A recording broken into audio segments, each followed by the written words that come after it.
ଆରେ ପୁଅ ଜଗୁ, ତୁ ଜିଦ୍ଦି କରନି। ଆମ ପାଖରେ ଏତେ ଟଙ୍କା ନାହିଁ କି ମୁଁ ତୋ ପାଇଁ ଆଳୁ ପରଟା କରିପାରିବି। ମାମା, ତମେ ତ ମତେ କହିଥିଲ ଯାହାବି ମୁଁ କହିବି ମତେ ଆଣିକି ଦବ, ହେଲେ କିଛି ବି ଦଉନ। ବାବାରେ, ମୁଁ କ'ଣ କରିବି କହ? ତୁ ତ ଜାଣିଛୁ ବର୍ଷା ଝଡ଼ରେ ଆମ ଦୋକାନଟା ଭାଙ୍ଗିଗଲା। ପୁଣି ଥରେ ତିଆରି କରିବି ବୋଲି ମିଟୁ ସାହୁକାର ପାଖରୁ କିଛି ଟଙ୍କା ଧାର ଆଣିଛି। ଆଜି ଆମର ଗୋଟେ ଗୁପଚୁପ ଦୋକାନ ଖୋଲା ହବ। ଯଦି ଆମ ଦୋକାନ ଭଲ ଚାଲେ ତାହେଲେ ମୁଁ ତୋ ପାଇଁ ନିଶ୍ଚିତ ଆଳୁ ପରଟା କରିଦେବି। ତୁ ଯାହା ବି କହିବୁ ଖାଇବା ଜିନିଷ ମୁଁ ସବୁ ତତେ ଆଣିକି ଦେବି। ଆରେ ବା, ଆମର ଗୁପଚୁପ ଦୋକାନ ଖୋଲା ହବ। ହଉ ଠିକ ଅଛି ମାମା, ତମେ ଯାଅ, ନୂଆ ଦୋକାନ ଖୋଲିବ, ସନ୍ଧ୍ୟାରେ ଶୀଘ୍ର ଘରକୁ ଫେରି ଆସିବ। ତାପରେ ଚଢ଼େଇ ଗଲା ନୂଆ ଦୋକାନ ଖୋଲିବାକୁ। ସବୁ ଜିନିଷ ପତ୍ର ଯୋଗାଡ଼ କଲା ଓ ଜଙ୍ଗଲରେ ଗୁପଚୁପ ଦୋକାନଟେ ଖୋଲିଲା। ଜଙ୍ଗଲ ସାରା ହାଲ୍ଲା ହେଇଗଲା ରାନୁର ଗୁପଚୁପ ଦୋକାନ କଥା। ଚଢ଼େଇମାନେ ଗୁପଚୁପ ଖାଇବା ପାଇଁ ରାନୁର ଗୁପଚୁପ ଦୋକାନରେ ଭିଡ଼ ଲାଗିଗଲା। ରାନୁର ବ୍ୟବସାୟ ବଢ଼ିଆ ଚାଲିଲା। ପ୍ରତିଦିନ ରାନୁ ଗୁପଚୁପ ଦୋକାନ ଖୋଲିଲା ଓ ଚଢ଼େଇମାନେ ବି ମନ ଖୁସିରେ ଗୁପଚୁପ ଖାଇଲେ। ଆରେ ବା, ରାନୁର ଗୁପଚୁପ ଭାରି ସୁଆଦିଆ। ଦେଲୁ, ମତେ ଆଉ ଗୋଟେ ପ୍ଲେଟ ଗୁପଚୁପ ଦେଲୁ। ଏଇ ନିଅ ତମ ଗୁପଚୁପ। ରାନୁର ଏଭଳି ଭଲ ଗୁପଚୁପ ବେପାର ଦେଖି କାଳୁ କାଉ ଜମା ବି ସହି ପାରିଲାନି। ସେ ତା ସ୍ତ୍ରୀ ଗୋରି ପାଖରେ କହିବ ବୋଲି ରାନୁର କଥା ଗଲା। ଗୋରି, ଏ ଗୋରି, ଦେଖିଲୁ ସେ ରାନୁ ପାଖରେ ଖାଇବାକୁ ନଥିଲା। ରାନୁ ମିଟୁ ଶୁଆ ପାଖରୁ ଟଙ୍କା ଧାର କରି ଆଣି ଜଙ୍ଗଲରେ ଗୁପଚୁପ ଦୋକାନ ଦେଲା। ଆଉ ତାର ବେପାର ଏତେ ବଢିଗଲା ଯେ ସେ ଧନୀ ହେଇଗଲା। ହଁ କାଳୁ, ତାର ଆଉ କିଛି ବି ଅଭାବ ନାହିଁ। ରାନୁ ପାଖରେ ସବୁ ଜିନିଷ ପତ୍ର ଅଛି, ତାର ଗୋଟେ ବ୍ୟବସ୍ଥା କରିବାକୁ ପଡିବ। ହଁ ଲୋ ଗୋରି, ଏ ରାନୁକୁ ପାନେ ଦବାକୁ ପଡିବ, ନହେଲେ ସେ ଏମିତି ବଢି ଚାଲିଥିବ। କାଳୁ ମୋ ମୁଣ୍ଡକୁ ଗୋଟେ ଉପାୟ ଜୁଟିଛି। ତାପରେ କାଳୁ କାନରେ ଗୋରି ତାର ଯୋଜନା ବିଷୟରେ ସବୁ କହିଲା। ହଁ ହଁ, ବଢିଆ କଥା ଗୋରି, ଆମେ ଆଜି ରାତିରେ ସେଇଆ କରିବା। ସେପଟେ ରାନୁର ଭଲ ବେପାର ହେଉଥିବାରୁ ସେ ମିଟୁ ଶୁଆ ପାଖରୁ ଆଣିଥିବା ଧାର ଟଙ୍କାକୁ ଫେରେଇବା ପାଇଁ ଗଲା। ସାହୁକାରେ ଆଜ୍ଞା, ସାହୁକାରେ ଆଜ୍ଞା, ମୁଁ ରାନୁ ତମଠାରୁ ଯୋଉ ଟଙ୍କା ନେଇଥିଲି ତାକୁ ଫେରେଇବା ପାଇଁ ଆସିଛି। ଟଙ୍କା ଦବୁ? ହଉ ହଉ ଦେ, ଯା ତୋ ଦୋକାନ କଥା ବୁଝିବୁ। ତୋ ଦୋକାନ ଆହୁରି ଭଲରେ କେମିତି ଚାଲିବ। ହେଇ ନିଅନ୍ତୁ ସାହୁକାରେ, ଆପଣଙ୍କର ସବୁ ଟଙ୍କା ଏଥିରେ ଅଛି। ହଉ ରାନୁ, ତୋର ଆଉ ଯେତେବେଳେ ବି ଟଙ୍କା ଦରକାର ପଡିବ ତୁ ମତେ ମାଗିବୁ, ମୁଁ ତତେ ନିଶ୍ଚିତ ଦେବି। ତୁ ଏଥର ଯା, ବହୁତ ଡେରି ହେଇଗଲାଣି, ଅନ୍ଧାର ହେଇଯିବ। ଠିକ ଅଛି ସାହୁକାର, ମୁଁ ତ ଆପଣଙ୍କ ସାହାଯ୍ୟ ପାଇଁ ଏତେ ବାଟ ଯାଇପାରିଛି। ହଉ, ଏଥର ତାହେଲେ ମୁଁ ଯାଉଛି। ମତେ ସାହାଯ୍ୟ କରିଥିବାରୁ ଆପଣଙ୍କୁ ବହୁତ ଧନ୍ୟବାଦ। ଏମିତି କହି ଚଢ଼େଇ ସେଠାରୁ ଚାଲିଗଲା। ବାଟରେ ଯାଉ ଯାଉ ତାର ମନେ ପଡ଼ିଲା ସେ ତାର ପୁଅ ପାଇଁ କେକ୍ କିଣିଥିଲା, ଯାହା ଗୁପଚୁପ ଦୋକାନରେ ରହିଯାଇଛି। ରାନୁ ତା ଦୋକାନରୁ କେକ୍ ନେଇ ଘରକୁ ଫେରୁଥିଲା। ଏପଟେ ଗୋରି ଆଉ କାଳୁ ନିଜର ଯୋଜନା ଅନୁସାରେ ରାନୁର ଦୋକାନରେ ନିଆଁ ଲଗେଇବା ପାଇଁ ବାହାରିଲେ। ଆରେ ଗୋରି, କୁଆଡେ ଗଲ?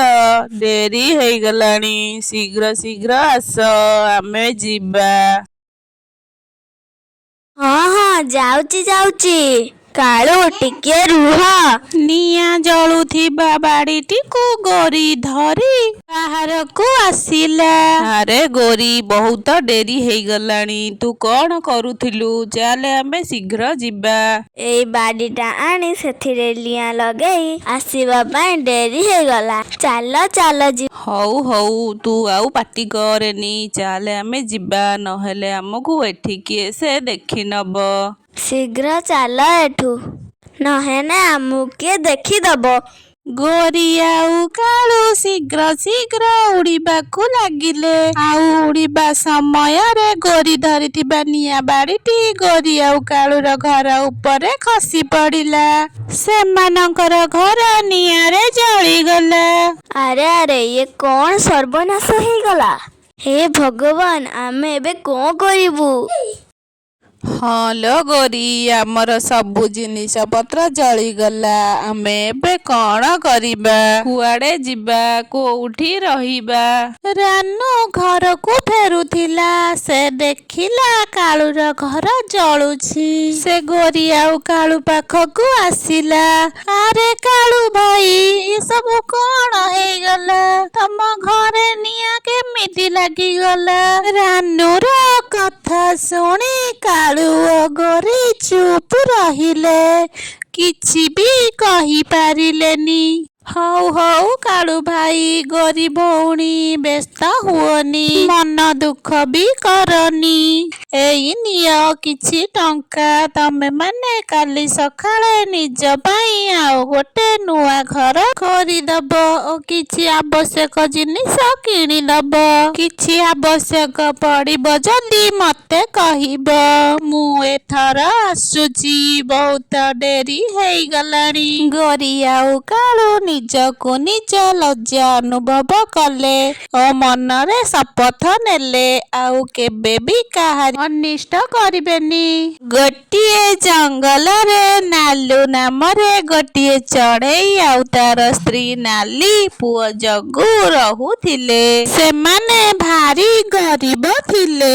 ନାଲୁ ଜମିରେ ଚାଷ କରି ନିଜର ପରିବାର ଚଳାଏ। ବୁଝିଲୁ ନାଲି, ଏ ବର୍ଷ ଜମା ବି ବର୍ଷା ହେଲାନି, ଫସଲ ସବୁ ନଷ୍ଟ ହେଇଗଲା। ମୁଁ ବି କିଛି ବୁଝିପାରୁନି, ଆମେ ଏବେ କେମିତି ଚଳିବା? ତମେ ଅନ୍ୟ କିଛି କାମ କଲେ ହୁଅନ୍ତାନି? ମୁଁ ଭାବୁଛି ଜଙ୍ଗଲକୁ ଯାଇ କାଠ କାଟି ଆଣିବି, ତାକୁ ବିକ୍ରି କରି ଆମେ ଚଳିବା। ବାପା, ମୁଁ ବି ଯିବି ତମ ସାଙ୍ଗରେ ଜଙ୍ଗଲକୁ କାଠ କାଟିବା ପାଇଁ। ନାଇଁ ରେ ପୁଅ ଜଗୁ, ତୁ ଯା ମନ ଲଗେଇକି ପାଠ ପଢିବୁ। ତୋର ଏବେ କାମ କରିବାର ବୟସ ହେଇନି। ତାପରେ ନାଲୁ ଜଙ୍ଗଲକୁ ଗଲା କାଠ କାଟିବାକୁ।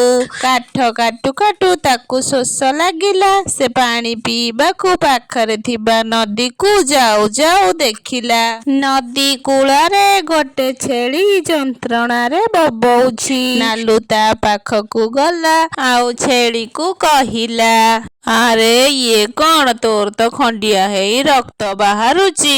ରହ, ମୁଁ କିଛି ଗୋଟେ କରୁଛି। ନାଲୁ ପାଖରେ ଥିବା ଔଷଧୀୟ ଗଛରୁ କିଛି ପତ୍ର ଆଣି ଛେଳିର କ୍ଷତ ସ୍ଥାନରେ ଲଗେଇ ଦେଲା। ଛେଳିକୁ ଟିକେ ଭଲ ଲାଗିଲା।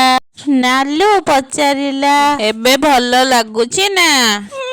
ହଁ, ଏବେ ଟିକେ ଭଲ ଲାଗୁଛି। ତମକୁ ବହୁତ ଧନ୍ୟବାଦ, ତମେ ମୋ ପାଇଁ ଏତେ କଷ୍ଟ କରିଲ।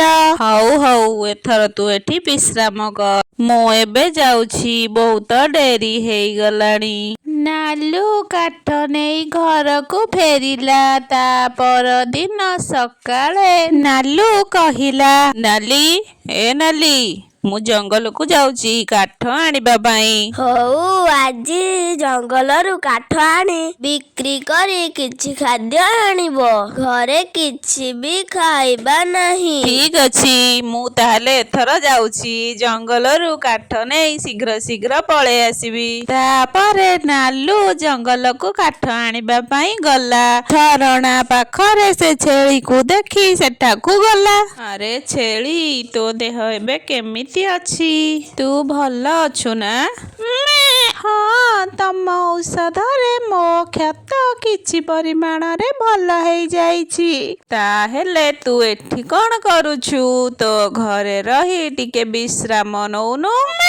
ମୋର ଏ ଜଙ୍ଗଲରେ କେହି ବି ନାହାନ୍ତି, ମୋର ଘର ବି ନାହିଁ। ହଉ, ମନ ଦୁଃଖ କରନି, ମୋ ସହିତ ମୋ ଘରକୁ ଚାଲ, ସେଇଠି ରହିବୁ। ତମ ଘରକୁ? ହଉ ଠିକ ଅଛି, ମୁଁ ତମ ସହିତ ତମ ଘରକୁ ଯିବି। ତାପରେ ଛେଳି ଆଉ ନାଲି ଦୁଇ ଜଣ ସାଙ୍ଗ ହେଇ ଘରକୁ ଆସିଲେ। ନାଲି, ଏ ନାଲି, ଦେଖିବ ଆସ ମୋ ସହିତ କିଏ ସେ ଆମ ଘରକୁ ଆସିଛି। ଆରେ ଇଏ ତ ଛେଳି, ତମେ ୟାକୁ କୋଉଠୁ ପାଇଲ? ସାଙ୍ଗରେ ନେଇ ଆସିଲ? ନାଲୁ ନାଲିକି କାଲି ଘଟିଥିବା ସବୁ ଘଟଣା କଥା କହିଲା। ଆଉ ଆଜି ମୁଁ ଜଙ୍ଗଲ ଗଲା ବେଳକୁ ସେ ମତେ ସେଇଠି ଅପେକ୍ଷା କରିଥିଲା, ସେଥିପାଇଁ ମୁଁ ତାକୁ ମୋ ସହିତ ଘରକୁ ନେଇ ଆସିଲି। ଆଜିଠାରୁ ଆମ ସହିତ ସିଏ ରହିବ, ଆଉ କୁଆଡେ ବି ଯିବନି। ବାପା, ଏ ଛେଳି ଭାରି ଭଲ ହେଇଛି, ଆମେ ୟାକୁ ରଖିବା। ମୁଁ ତା ସହିତ ଖେଳିବି। ହଉ ହଉ, ଏବେ ତମମାନେ ଆସ, ଟିକେ କ'ଣ ଖାଇଦବ। ଚାଲିଲ ସମସ୍ତେ, ଚାଲ। ତାପରେ ସେମାନେ ଛେଳି ପାଇଁ ଘାସ ଆଣିକି ଦେଲେ, ଆଉ ଘରେ ଯାହା ବି ଥିଲା ସମସ୍ତେ ବସି ଖାଇବା ଖାଇଲେ। ଛେଳିଟିର ଦେହ କିଛି ଦିନ ଭିତରେ ଭଲ ହେଇଗଲା। ଗୋଟିଏ ଦିନ ସକାଳେ ନାଲୁ ଦେଖିଲା ଛେଳିଟି ଘାସ ଖାଉଥିବା ବେଳେ ତା ପାଟିରୁ ଗୋଟିଏ ହୀରା ବାହାରିଲା। ନାଲୁ ଆଶ୍ଚର୍ଯ୍ୟ ହେଇ, ଆରେ ଇଏ କ'ଣ? ଛେଳିଟି ପାଟିରୁ କ'ଣ ଗୋଟିଏ ହୀରା ବାହାରିଲା? ଆରେ ନାଲି, ଦେଖିବ ଆସ କ'ଣ ହେଲା। ଆରେ କ'ଣ ହେଲା? ଏତେ ଜୋରରେ ଡାକୁଛ? କୋଉଠି କ'ଣ ଦେଖିବି, ଟିକିଏ କହିଲ? ଏ ଛେଳି ପାଟିରୁ କେମିତି ହୀରା ଖଣ୍ଡିଏ ବାହାରିଲା? ସତରେ ତ, ଇଏ କି ଆଶ୍ଚର୍ଯ୍ୟ କଥା। ସାଧାରଣ ଛେଳିଟେ ପାଟିରୁ ହୀରାଟେ କେଭଳି ବାହାରି ପାରିଲା? ନାଲୁ ଓ ନାଲି ଏହା ଦେଖି ଭାରି ଖୁସି ହେଇଗଲେ। ମୁଁ ହଉଛି ଗୋଟିଏ ଯାଦୁର ଛେଳି। ମୁଁ ସୁସ୍ଥ ଥିଲେ ମୋ ପାଟିରୁ ପ୍ରତିଦିନ ହୀରା ଖଣ୍ଡିଏ ବାହାରେ। ନାଲୁ, ଇଏ ତ ଭଲ କଥା। ଭଗବାନ ଆମକୁ ସହାୟ ହେଇଛନ୍ତି। ଏଥର ଆମର ଆଉ କିଛି ବି ଦୁଃଖ କଷ୍ଟ ରହିବ ନାହିଁ। ହଁ, ମୁଁ ବି ଆଉ ପର କ୍ଷେତରେ କାମ କରିବାକୁ ଯିବିନି, କି ଜଙ୍ଗଲରୁ କାଠ ଆଣିବାକୁ ଯିବିନି। ଏଥର ଆମେ ଟିକେ ଆରାମ କରିବା। ହଁ ଚଢ଼େଇ, ତମ ମାନଙ୍କର ମନ ବହୁତ ଭଲ, ସେଥିପାଇଁ ତମେ ମାନେ ମତେ ସାହାଯ୍ୟ କରିଲ, ଆଉ ମତେ ଘରକୁ ନେଇ ଆସିଲ। ଏବେ ମୁଁ ତମ ମାନଙ୍କୁ ସାହାଯ୍ୟ କରିବି। ତାପରେ ଛେଳିଟି ନାଲୁ ଘରେ ରହିବାକୁ ଲାଗିଲା।